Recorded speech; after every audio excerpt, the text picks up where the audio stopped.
ये कथाएं पूरी तरह से कल्पना पर आधारित है। इनमें वर्णित स्थान, पात्र, घटनाएं और रहस्य वास्तविक नहीं है। किसी भी व्यक्ति, स्थान या घटना से इनका कोई संबंध नहीं है। ये कथाएं केवल मनोरंजन, सस्पेंस और साहित्यिक उद्देश्य के लिए बनाई गई है। श्रोता से अनुरोध है कि वे इन कथाओं को वास्तविक जीवन की घटनाओं या इतिहास के रूप में न लें। यदि इन कथाओं के दौरान किसी को डर या असुविधा महसूस हो तो कृपया सुनना बंद कर दें। परलोकगत आत्मा से प्लैंचेट के माध्यम से संपर्क करने के समय मैंने यह घटना सुनी थी। प्लैंचेट के माध्यम ने जिस तरह ये घटना बताई थी, मैं उसे उसी तरह हूबहू वर्णित कर रहा हूँ। उस रात की कुछ घटनाएं मुझे साफ साफ याद है और कुछ घटनाएं धुंधले सपने जैसी लगती है। इसलिए ठीक ठीक क्या हुआ था, इसे एक के बाद एक तरीके से बताना काफी कठिन है। जैसे उस दिन मैं लंदन क्यों गया था और इतनी रात को लंदन से क्यों लौट रहा था, ये मुझे ठीक से याद नहीं आता। पहले जितनी बार मैं लंदन गया हूँ, उस दिन की लंदन यात्रा भी मानो उन सब के साथ घुल मिलकर गड़बड़ा गई है। लेकिन रात में उस छोटे से गांव के स्टेशन पर उतरने के बाद से सब कुछ मुझे साफ साफ याद है, हर एक पल। ट्रेन से उतरकर प्लेटफॉर्म पर चलते चलते मैंने स्टेशन की घड़ी देखी। रात के 11:30 बज रहे थे। मैंने सोचा घर पहुंचते पहुंचते शायद रात के 12 बज जाएंगे। स्टेशन के बाहर आकर देखा कि बड़ी मोटर कार मेरी प्रतीक्षा कर रही है। चमकदार पीतल के हिस्सा और तेज हेडलाइट्स की वजह से अंधेरे में भी कार आसानी से दिखाई दे रही थी। उसी दिन मुझे कार की डिलीवरी मिली थी, 30 हॉर्स पावर वाले इंजन की बराबर कार। मैंने अपने ड्राइवर पार्किंस से पूछा, कार कैसी चल रही है? उसने कहा, बहुत बढ़िया। क्या मैं थोड़ा चला कर देखूं? ये कहते हुए मैं ड्राइवर की सीट पर बैठ गया। सर, इस गाड़ी के गियर थोड़े अलग तरह की है। इतनी रात में आपको चलाने की जरूरत नहीं है, मैं ही चला लेता हूँ, पार्किंस ने कहा। नहीं नहीं, मैं ही चलाऊंगा। ये कहते हुए मैंने गाड़ी स्टार्ट कर दी। मेरा घर स्टेशन से 5 मील दूर है। गियर बदलने का तरीका थोड़ा अलग जरूर था, लेकिन मुझे ये कोई बहुत मुश्किल बात नहीं लगी। रात के अंधेरे में नई गाड़ी लेकर इस तरह का प्रयोग करने भले ही पूरी तरह मूर्खता हो, फिर भी लगा कि कभी कभी ऐसी मूर्खता करने में हर्ज ही क्या है। वैसे भी हर मूर्खता का नतीजा हमेशा बुरा ही हो, ये जरूरी नहीं। क्रिस्टल हिल तक तो मैंने गाड़ी ठीक ठाक चला ली, लेकिन उसके बाद के 1.5 मील के रास्ते की बदनामी पूरे देश में है। सिर्फ इसलिए नहीं कि चढ़ाई बहुत खड़ी है, बल्कि इसलिए भी कि वहाँ 3 बेहद खतरनाक मोड़ है। इस पहाड़ी को पार करते ही मेरा घर है। पहाड़ी की चोटी से नीचे उतरने के समय परेशानी शुरू हुई। गाड़ी काफी तेज रफ्तार से चल रही थी। अचानक मैंने सोचा कि गियर में रखे बिना गाड़ी को न्यूट्रल में डालकर ढलान वाले रास्ते से नीचे ले जाओ, लेकिन गाड़ी न्यूट्रल में आ ही नहीं रही थी। इतना ही नहीं, गाड़ी टॉप गियर में ही फंसी रह गई। ढलान वाले रास्ते पर गाड़ी तूफान की रफ्तार से नीचे भाग रही थी और मोड़ एक के बाद एक सामने आने वाले थे।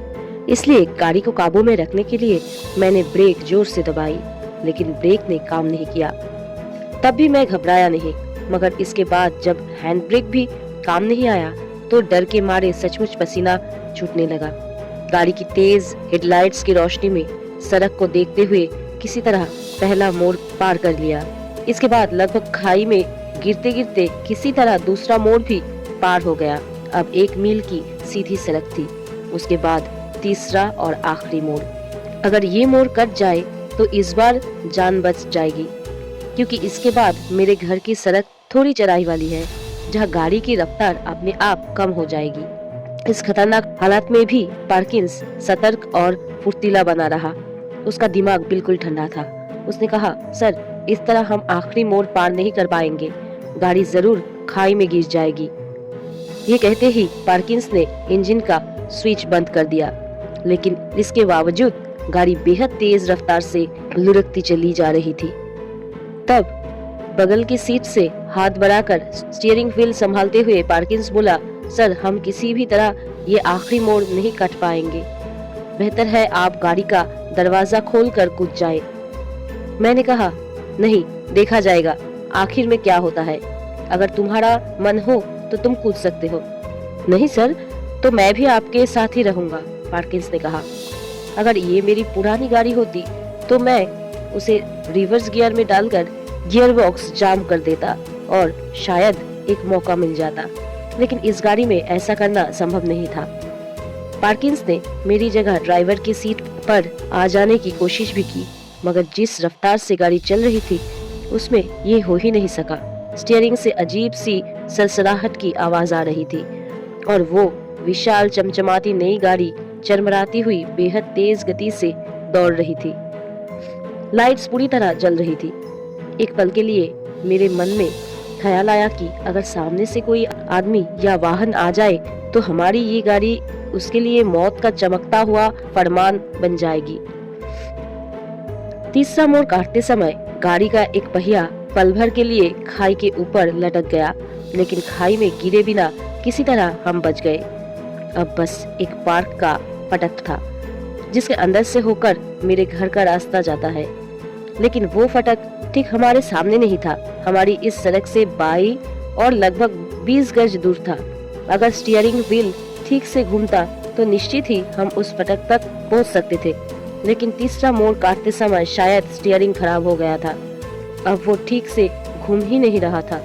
जब जान की बाजी लगाकर कोशिश करने पर भी गाड़ी को काबू में रखना संभव नहीं हुआ तो मैं और पार्किंस हम दोनों ही गाड़ी से कूद पड़े।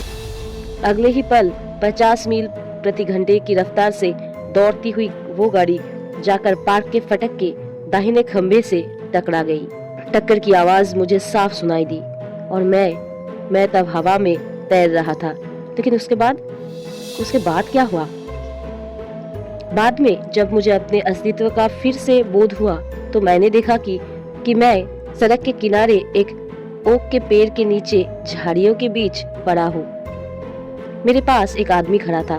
पहले तो मुझे लगा कि वो शायद पार्किंस होगा, फिर मैं उस आदमी को पहचान पाया। वो मेरे कॉलेज के दिनों का प्रिय मित्र स्टैनली था। हम दोनों के बीच गहरी दोस्ती थी। इस समय और ऐसी परिस्थिति में उसे अचानक देखकर मुझे थोड़ा आश्चर्य हुआ, लेकिन उस वक्त मेरी हालत ही ऐसी थी, पूरी तरह अस्त व्यस्त, मानो किसी सम्मोहन में। तो सब कुछ सपने जैसा लग रहा था। जो कुछ देख रहा था बिना सवाल या संदेह किए उसे सच मान रहा था। मैंने कहा, ओह, कितना भयानक हादसा हुआ है। स्टैनली ने सिर हिलाया। उसके चेहरे पर पहले जैसी वही साफ सुथरी शांत मुस्कान थी। मैं हिल-डुल नहीं पा रहा था। हिलने डुलने की इच्छा भी नहीं थी, लेकिन मेरी सारी इंद्रियां जागृत थी। मैं देख सकता था कि कुछ लोग हाथों में लालटेन लिए गाड़ी के टूटे फूटे अवशेषों के पास खड़े धीमी आवाज में बातें कर रहे थे। मैं उन्हें पहचान गया। घर का दरवान, उसकी पत्नी और एक दो अन्य लोग। उनमें से कोई भी मेरी ओर नहीं देख रहा था। सब गाड़ी को लेकर ही व्यस्त थे। अचानक मानो किसी ने पीड़ा में चीख लगा दी। एक आदमी बोला, पूरी गाड़ी का वजन उसी पर पड़ा है, बहुत धीरे धीरे गाड़ी को उठाओ। ये मेरा पैर है, कोई चिल्ला उठा। आवाज पहचान में आ गई। पार्किंस बोल रहा है। सर कहाँ है? पार्किंस चिल्ला कर बोला। मैं तो यहाँ हूँ, मैंने जवाब दिया, लेकिन कोई मेरी बात सुन नहीं पाया। सब लोग गाड़ी के सामने झुककर कुछ देख रहे थे। स्टैनली ने धीरे से मेरे कंधे पर हाथ रखा। आह, उसके स्पर्श में कितना सुकून था। मुझे बेहद अच्छा लगा। दर्द वर्द तो नहीं हो रहा है ना? स्टैनली ने पूछा। नहीं, बिल्कुल नहीं, जरा भी दर्द नहीं है, मैंने कहा। हाँ, वही तो स्वाभाविक है, बिल्कुल दर्द नहीं होता, स्टैनली ने कहा। और तभी विस्मय से अभिभूत होकर मुझे याद आ गया। स्टैनली, वो तो बहुत पहले आंतों की बीमारी से मर चुका था, उसी बुअर युद्ध के समय। रोते हुए गला भर आया तो मैंने उसे कहा, भाई स्टैनली, तुम तो जीवित नहीं हो। स्टैनली ने अपनी वही सरल, सुंदर, हल्की मुस्कान के साथ कहा, तुम भी नहीं।